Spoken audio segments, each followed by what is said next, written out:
Now more than ever, it's important for everybody to choose their words wisely, because you don't want any of these idiots to come out of thin air and thinking you're threatening them or you're insulting them or you're being some type of ism or phobic to them, because it's important for you to be able to properly articulate your point. The problem is a lot of people don't know how to do that, and when they are in these situations of dealing with people who think differently or have different opinions or lifestyles, they do not know how to properly say, hey, these are my talking points. Here's how I grew up with them. I'm not really trying to be disrespectful. I'm just trying to explain them. Now you got, oh my God, fuck you. I know how to do all of this and you're just a dumbass that doesn't know how to do anything. And it's embarrassing watching all these people fail at properly articulating their points. And it's equally embarrassing watching people hear somebody explain something and then come up with their own reasonings as to why they're being discriminated against. What's funny about all these school board meeting videos I keep seeing pop up, it's parents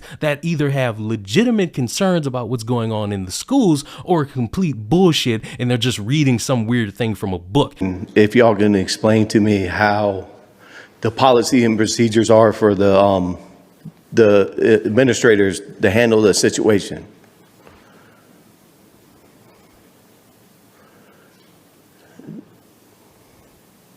I don't know. Does anybody have any answers how the process works?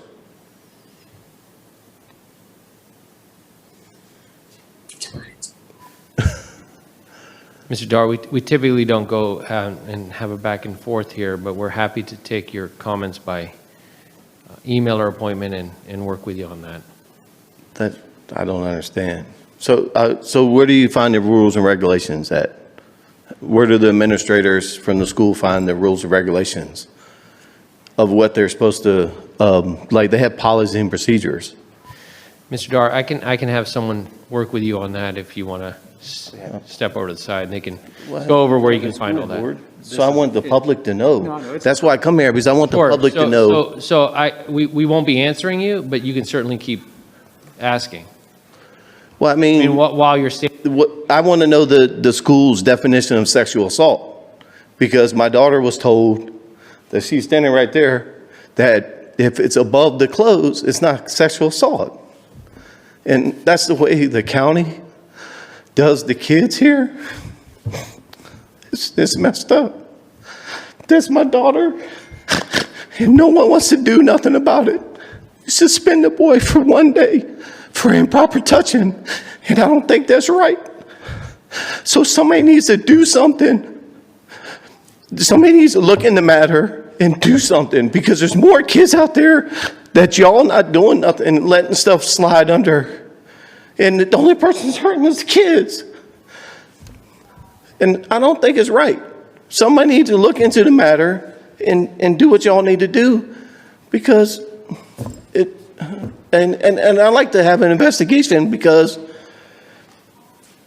I'm pretty sure if it happened to her, it's happened to plenty of children. The agenda that is being pushed through our schools is just my opinion, but somewhat nefarious when it comes to some of the activities. So let's talk about furries.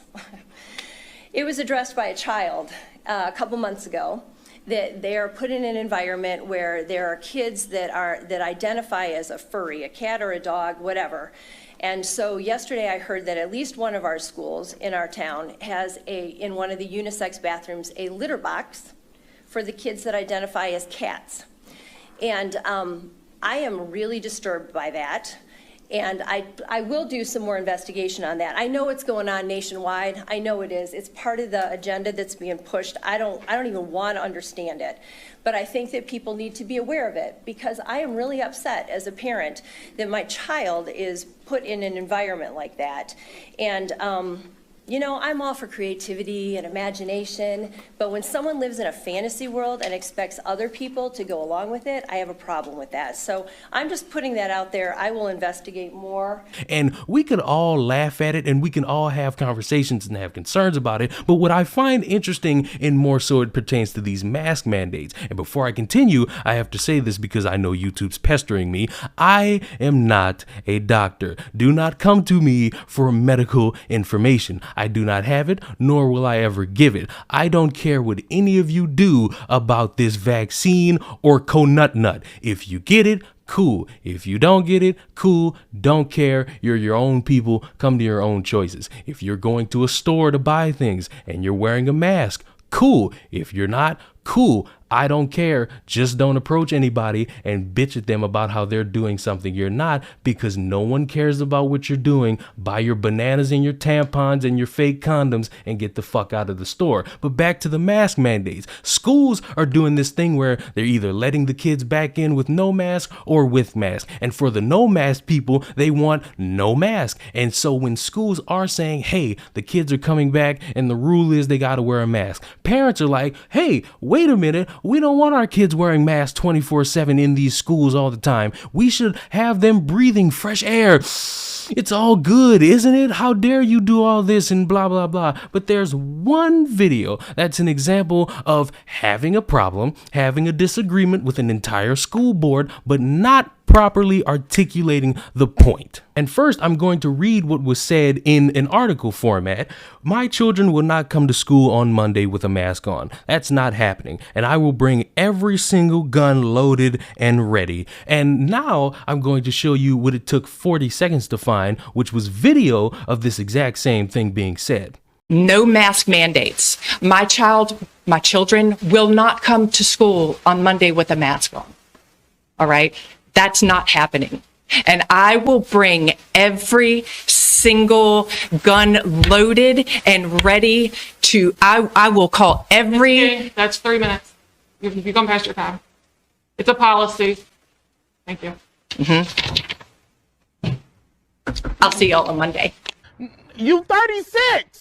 Choose your words wisely. And after all this, she got arrested. She got released on bond. She came back and said that what I said was not the intention. Never did I want to harm anybody. I was just trying to say I'm going to bring my resources that I have available to try to make a difference, blah, blah, blah, which is what you should have said originally if you knew how to properly articulate your point. You got all these people who want to be right. You got all these people who are desperate to say your way is wrong, my way is right, but they don't know how to say that and the reasons why. So you got dumbasses on camera in front of like 10, maybe even 50 groups of people saying the dumbest shit imaginable, and it's not helpful. You're not doing this thing where you're getting people to understand who you are, what the problem is, and how you have the answer to solve all issues. You're getting people to see you as a threat. And a couple weeks ago, we had people dismissing an individual who had some very artistic choices about what it was they were Google searching, and then it turned into a school shooting. So I'm not mad or surprised that a group of people heard that and thought, let's call the police because now that sounds like a threat. And anybody who is mad at that, you're a punk bitch who's just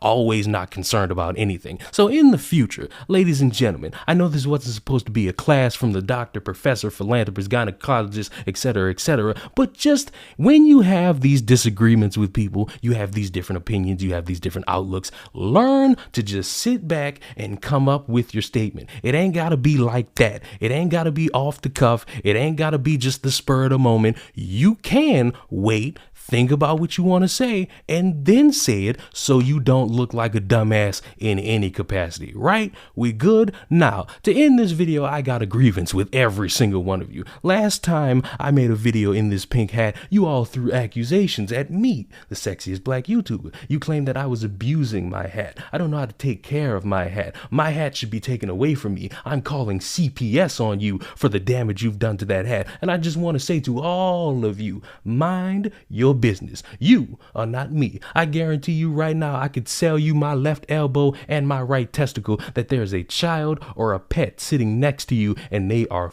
funky. They have not bathed in 3 weeks. You need to go dip them in some soap and tomato juice before you worry about what goes on with this pink hat. I am a child of hat and I know how to take care of my personal items. And you don't ever have to worry or show concern about my baby because my baby will always be taken care of. Like the video, subscribe to the channel. We'll see you in the next one. Mwah.